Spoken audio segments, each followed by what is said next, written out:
Subscribe to Color Frames. Afghanistan మరియు దక్షిణాఫ్రికా మధ్య 3 వన్డేల సిరీస్ ముగిసింది. తొలి 2 వన్డేల్లో సత్తా చాటిన ఆఫ్ఘనిస్తాన్ మూడో వన్డేలోనూ దక్షిణాఫ్రికాపై గెలిచి 3-0తో సిరీస్ను క్లీన్ స్వీప్ చేయాలనుకుంది. కానీ ఐడెన్ మార్క్రమ్ ఆఫ్ఘన్ జోర్కు బ్రేకులు వేశాడు. లేదంటే ఆఫ్ఘనిస్తాన్ 3-0తో ఆధిక్యాన్ని సంపాదించి ఉండేది. మూడో వన్డేలో దక్షిణాఫ్రికాకు ఆఫ్ఘనిస్తాన్ 170 పరుగుల విజయ లక్ష్యాన్ని అందించింది. మ్యాచ్ ప్రారంభంలో ఈ లక్ష్యం తేలికగా అనిపించింది.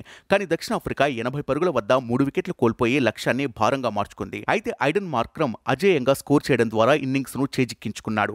67 బంతుల్లో 4 ఫోర్లు 3 సిక్సర్ల సాయంతో 69 పరుగులు చేసి 7 వికెట్ల తేడాతో విజయం సాధించి జట్టును అవమానం నుంచి కాపాడాడు. మార్క్రమ్ కి ట్రిస్టన్ స్టబ్స్ నుండి మంచి మద్దతు లభించింది.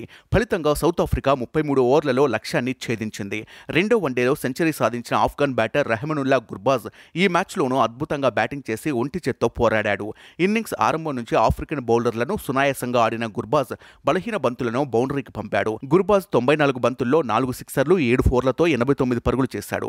ఈ క్రమంలో అతనికి ప్లేయర్ ఆఫ్ ది మ్యాచ్ తో పాటు ప్లేయర్ ఆఫ్ ది సిరీస్ కూడా దక్కింది. అయితే గుర్బాజ్ 89 పరుగులు సాధించినప్పటికీ మిగతా ప్లేయర్లు రాణించలేకపోవడంతో ఆఫ్ఘనిస్తాన్ 34 ఓవర్లలో 169 పరుగులకే కుప్పకూలింది. గుర్బాజ్ తో పాటు అల్లా గజ్నఫర్ 15 బంతుల్లో 31 పరుగులు చేశాడు. ఈ ఆటగాడు 3 సిక్సర్లు 2 ఫోర్లు కొట్టాడు. కెప్టెన్ హస్మతుల్లా షాహిదీ 10 పరుగులు చేశాడు. ఇది కాకుండా ఏ బ్యాట్స్మెన్ కూడా రెండంకెల స్కోర్ను అందుకోలేకపోయారు. మొత్తానికి సౌత్ ఆఫ్రికా లాంటి బలమైన జట్టు ఆఫ్ఘన్ చేతిలో పూర్తిగా నష్టపోకుండా పరువు కాపాడుకుంది. దీంతో ఐడెన్ మార్క్రమ్ పై ప్రశంసలు కురిపిస్తున్నారు. నెమ్మదిగా ఆడుతూ కనిపించినప్పటికీ కీలక ఇన్నింగ్స్ ను చక్కదిద్ది జట్టును ముందుకు నడిపించాడు. వీడియో మీకు నచ్చినట్లయితే ప్లీజ్ లైక్ చేయండి, షేర్ చేయండి, కామెంట్ చేయండి.